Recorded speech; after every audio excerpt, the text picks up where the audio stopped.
الحمد لله الذي أنزل على عبده الكتاب ولم يجعل له عوجا اعوذ باللہ من الشیطان الرجیم بسم اللہ الرحمن الرحیم الحمد للہ رب العالمین اللہم صلی علی محمد و آل محمد۔ درس تفسیر قرآن کریم، آج ہم آپ کی خدمت میں سورہ فرقان کی آیت نمبر 67 کا ترجمہ اور مختصر تفسیر بیان کریں گے۔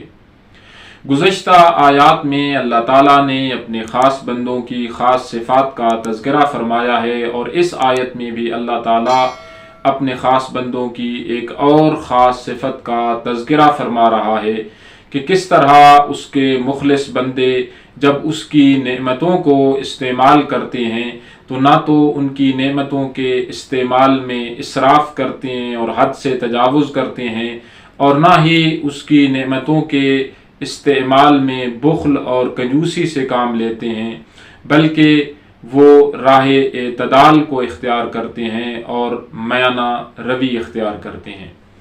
ارشاد باری تعالی ہو رہا ہے، بسم اللہ الرحمن الرحیم، والذین اذا انفقوا لم یسرفوا ولم یقتروا۔ خدا کے خاص بندے وہ ہیں کہ جب خرچ کرتے ہیں تو نہ تو اسراف کرتے ہیں اور نہ ہی بخل و کنجوسی سے کام لیتے ہیں۔ وکان بین ذلک قواما، بلکہ ان دونوں کے درمیان حد اعتدال قائم کرتے ہیں۔ اس آیت میں خدائے رحمان کے خاص بندوں کی 5ویں صفت کا تذکرہ کیا گیا ہے کہ جس طرح وہ اپنی زندگی کے دوسرے امور میں اعتدال اور میانہ روی کو اختیار کرتے ہیں، اسی طرح وہ اللہ کی نعمتوں کو استعمال کرنے میں بھی اعتدال اور میانہ روی کو اختیار کرتے ہیں۔ وہ نہ تو اللہ کی نعمتوں کے استعمال میں اسراف کرتے ہیں۔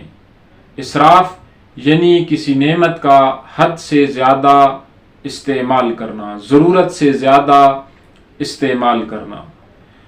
مثلا ایک شخص کی ضرورت ایک لباس ہے اور وہ اپنے لیول اور سٹیٹس سے کہیں زیادہ مہنگا اور قیمتی لباس لے لے، اپنے لیول اور سٹیٹس سے کہیں زیادہ مہنگی گاڑی لے لے، اپنے لیول اور سٹیٹس سے کہیں زیادہ مہنگا اور قیمتی گھر لے لے۔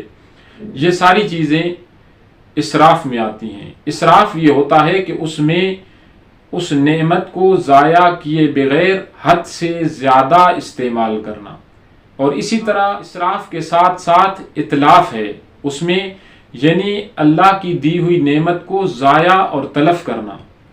بعض اوقات لوگ اسراف کے بجائے اللہ کی دی ہوئی نعمتوں کو تلف کر رہے ہوتے ہیں۔ مثلا ایک شخص آدھا پھل کھا کر باقی پھل ضائع کر دے تو یہ اتلاف کے زمرے میں آئے گا۔ اسراف کرنے والوں کی خداوند کریم نے قرآن کریم میں مذمت فرمائی ہے اور اس کو فرعون کے کاموں میں سے قرار دیا ہے۔ سورہ یونس میں ارشاد ہو رہا ہے، وَإِنَّهُ لَمِنَ الْمُسْرِفِينَ۔ فرعون کون تھا؟ وہاں پہ فرعون کا تعارف کرایا جا رہا ہے اور اس کی یہ خصوصیت بیان کی جا رہی ہے کہ وہ اسراف کرنے والوں میں سے تھا۔ اور پھر سورہ مومن میں اسراف کرنے والوں کا انجام بتایا ہے کہ ان کا انجام کیا ہوگا۔ ارشاد ہو رہا ہے، وَإِنَّ الْمُسْرِفِينَ ہم اصحاب النار، کہ اسراف کرنے والے وہ لوگ ہیں کہ جن کا ٹھکانہ جہنم ہے۔ اور اسی طرح جو لوگ اتلاف کرتے ہیں، اللہ کی نعمتوں کو ضائع کرتے ہیں، تو وہ اس سے بھی بڑے مجرم ہیں۔ ہم اپنی زندگی میں بہت ساری ایسی نعمتیں ہیں کہ جن کو تلف کرتے ہیں، جن کو ضائع کرتے ہیں، نہ یہ کہ ان کو حد سے زیادہ استعمال کرتے ہیں، بلکہ حد سے زیادہ استعمال کرنے کے ساتھ ساتھ انہیں ہم تلف کر رہے ہوتے ہیں، اور اس کا نتیجہ یہ نکلتا ہے کہ اس سے معاشرے میں انحطاط پیدا ہوتا ہے، اس سے معاشرے میں خلل واقع ہوتا ہے۔ جس طرح اسراف اور اتلاف جرم ہے، اسی طرح اس آیت میں ایک اور چیز بیان کی گئی ہے، اور وہ یہ ہے کہ بخل اور کنجوسی بھی جرم ہے۔ یعنی اللہ نے نعمت دی ہے، اللہ نے نعمت عطا کی ہے، لیکن انسان اس کا درست استعمال نہیں کر رہا۔